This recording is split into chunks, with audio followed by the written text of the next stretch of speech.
आज के online class में आपका सभी का स्वागत है। तो आज सामाजिक अध्ययन में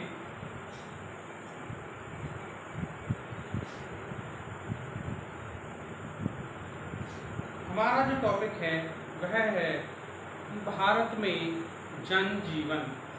भारत में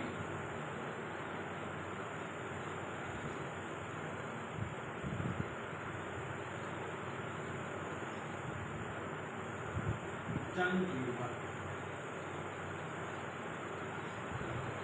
तो देखिए, भारत को कृषि प्रधान देश कहा जाता है। सुना होगा आपने। क्यों?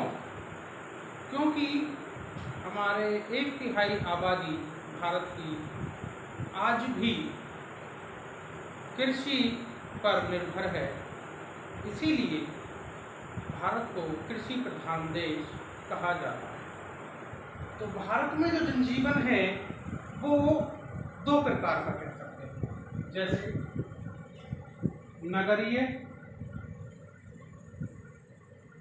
और ग्रामीण।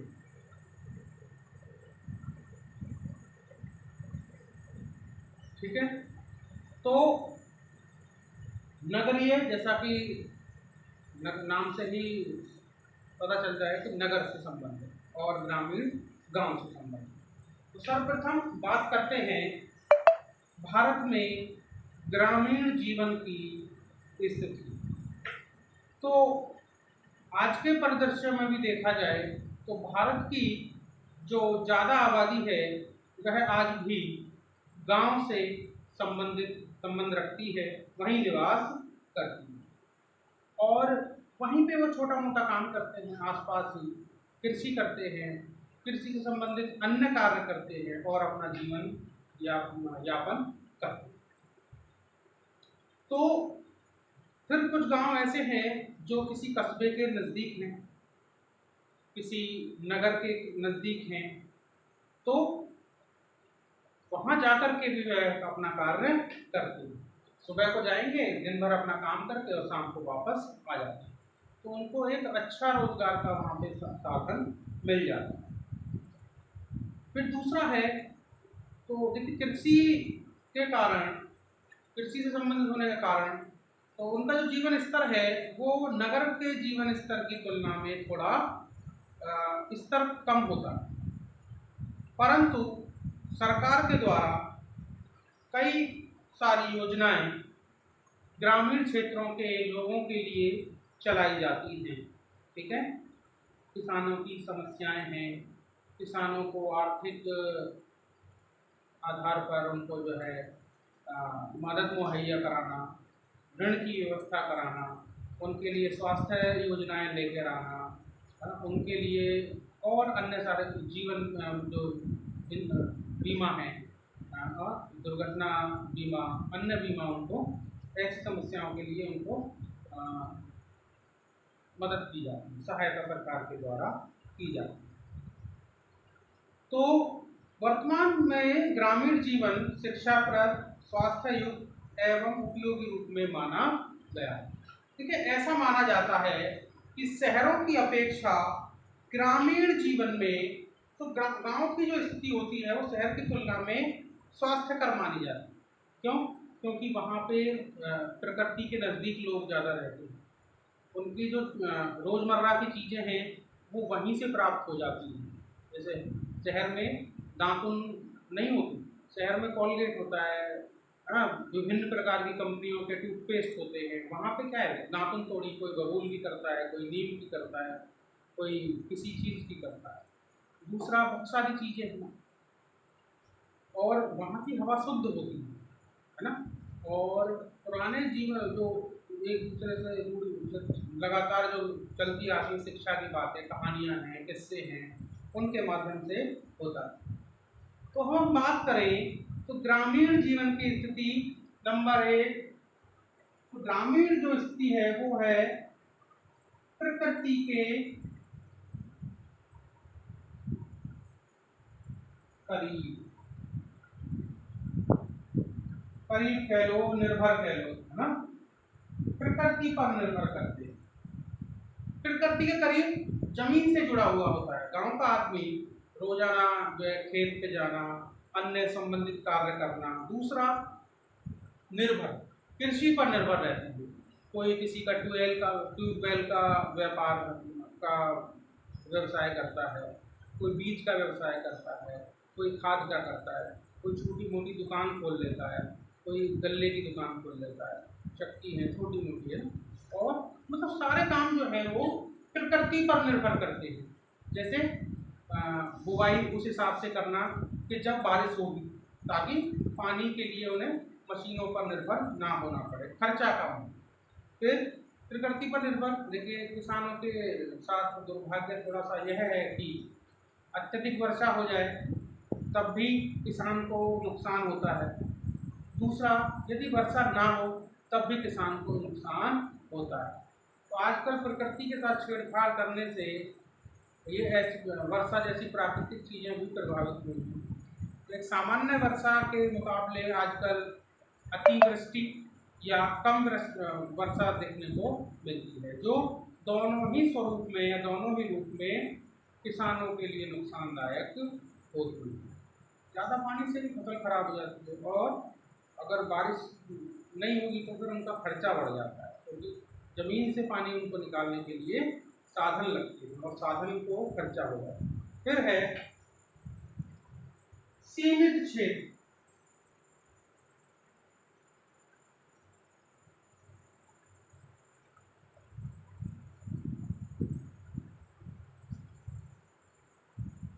देखिए कुछ गांव ही बड़े होते हैं, वरना जो सामान्यतः गांव का जो स्वरूप होता है वो ज़्यादा बड़ा नहीं होता। किसी गांव में 100 घर है, किसी गांव में 200 घर हैं, कोई गांव तो 20-25 लोगों परिवार ही वहाँ पर रहते हैं।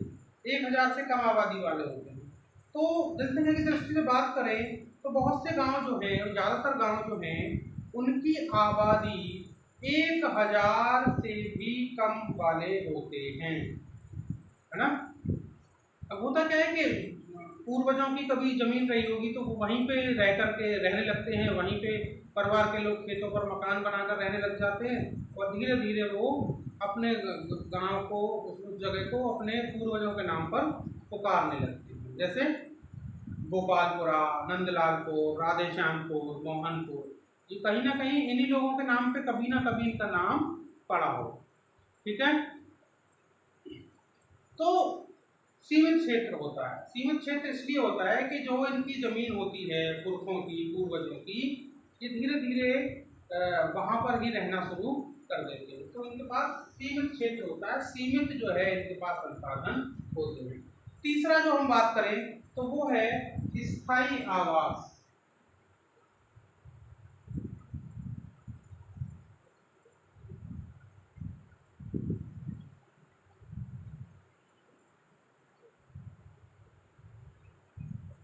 तो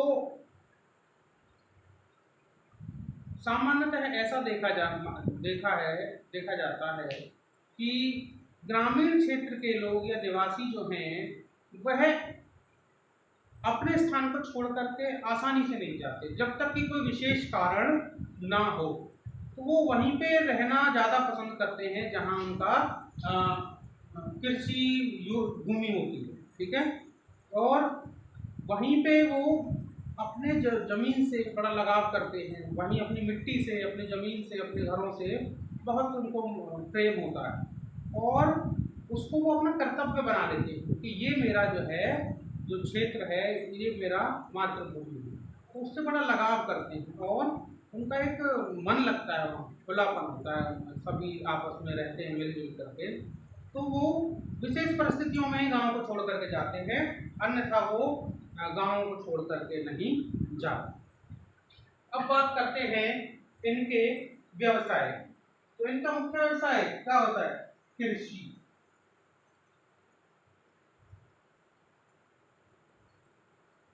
इनका जो मुख्य व्यापार व्यवसाय होता है वो प्रमुख व्यवसाय कृषि होता है ना।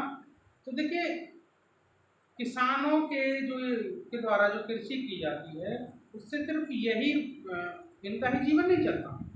जब ये उत्पादन करते हैं तो वह उत्पादन बाकी जनसंख्या को भी काम में आता है। भाई अगर किसान खाद्यान्न नहीं उगाएगा तो नगर में भी खाद्यान्न नहीं मिलेगा, महंगा मिलेगा तो बहुत महंगा मिलेगा। ठीक है।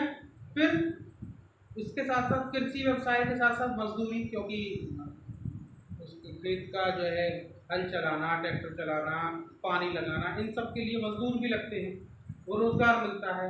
हाँ, फिर जो उपज होती है उसको प्राप्त करके बाजारों तक, मंडियों तक पहुंचाने का काम भी मजदूरों के द्वारा किया जाता है।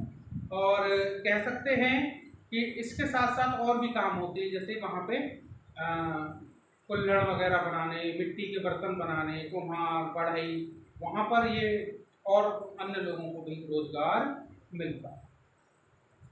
फिर बात करें गांव के जीवन की, तो ग्रामीण जीवन में एक चीज देखी जाती है, वह है आत्मनिर्भरता।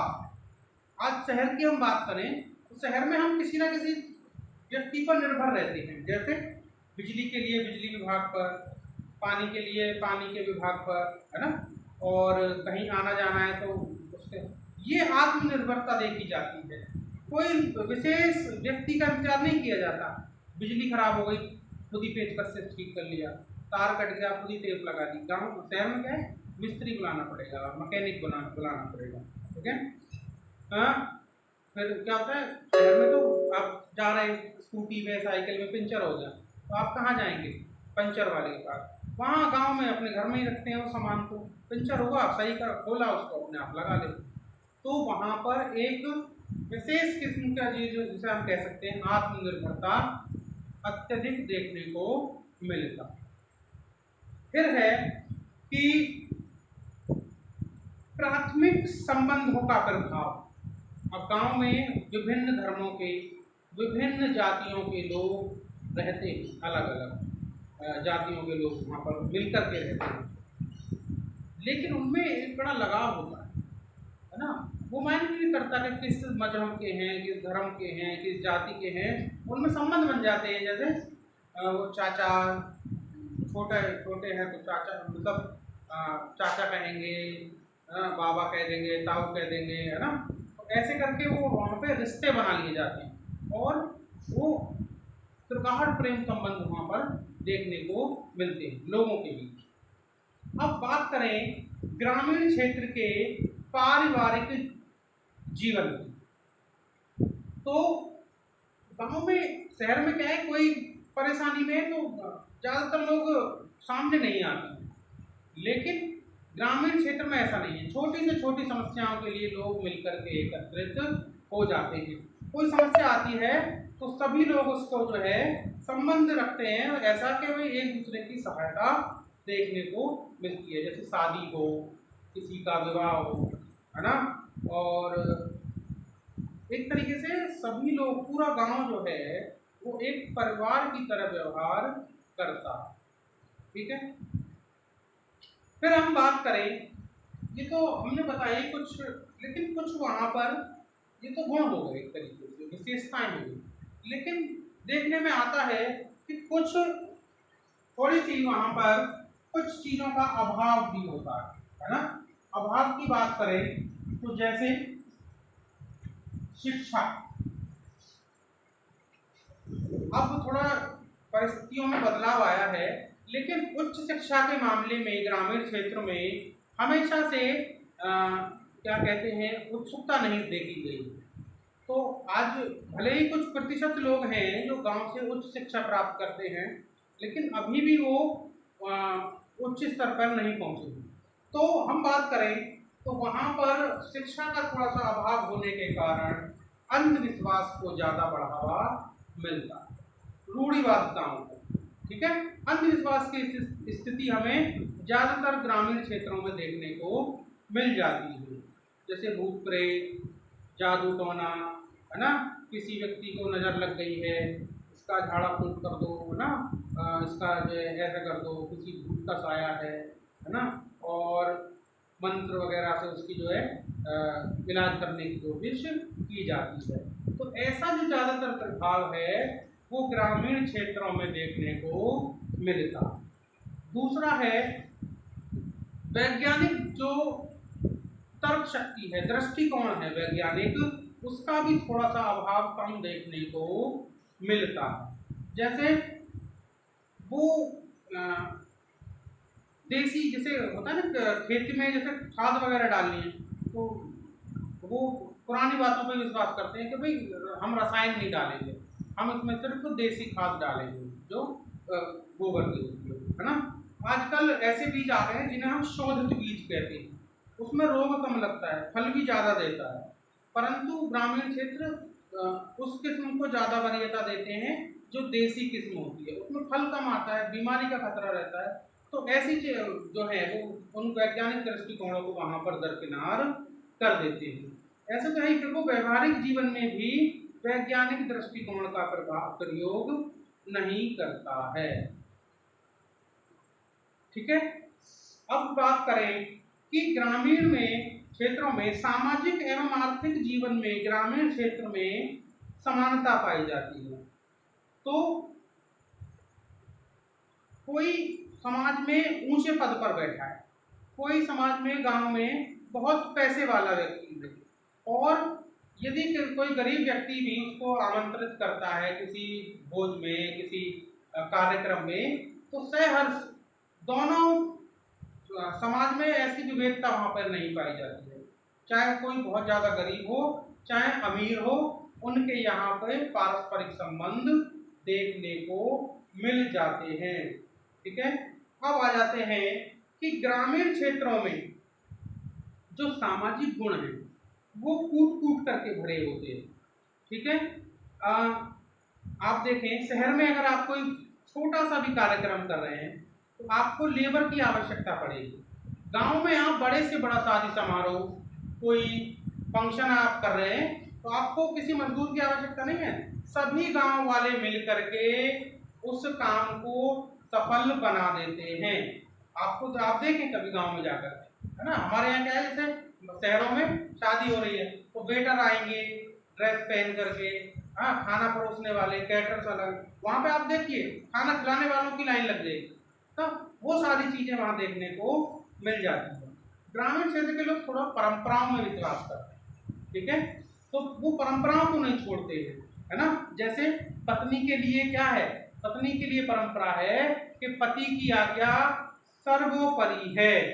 ठीक है ना, इसी प्रकार से वो परंपराओं में, और यही जो है वो ऐसी ही जो परंपराएं होती हैं जैसे कि विधवा विवाह को गांव में मान्यता नहीं देते हैं। दूसरा आप कहते हैं वहाँ पे क्या होता है, पति को भगवान का रूप माना जाता है ना, उसकी कोई आज्ञा का उल्लंघन नहीं होगा, है ना, बाल विवाह की स्थिति। तो ये जैसी परंपराएं हैं, इसी के फलस्वरूप वहाँ पर अंधविश्वास थोड़ा सा बढ़ जाता है। ठीक है ना, तो ये सारी चीजें हैं। तो आज हमने ग्रामीण जीवन के बारे में पढ़ा, इसको हम कंटिन्यू करेंगे। ठीक है, कल का भी जो हमारा टॉपिक रहेगा वो रहेगा नगरीय जीवन। धन्यवाद।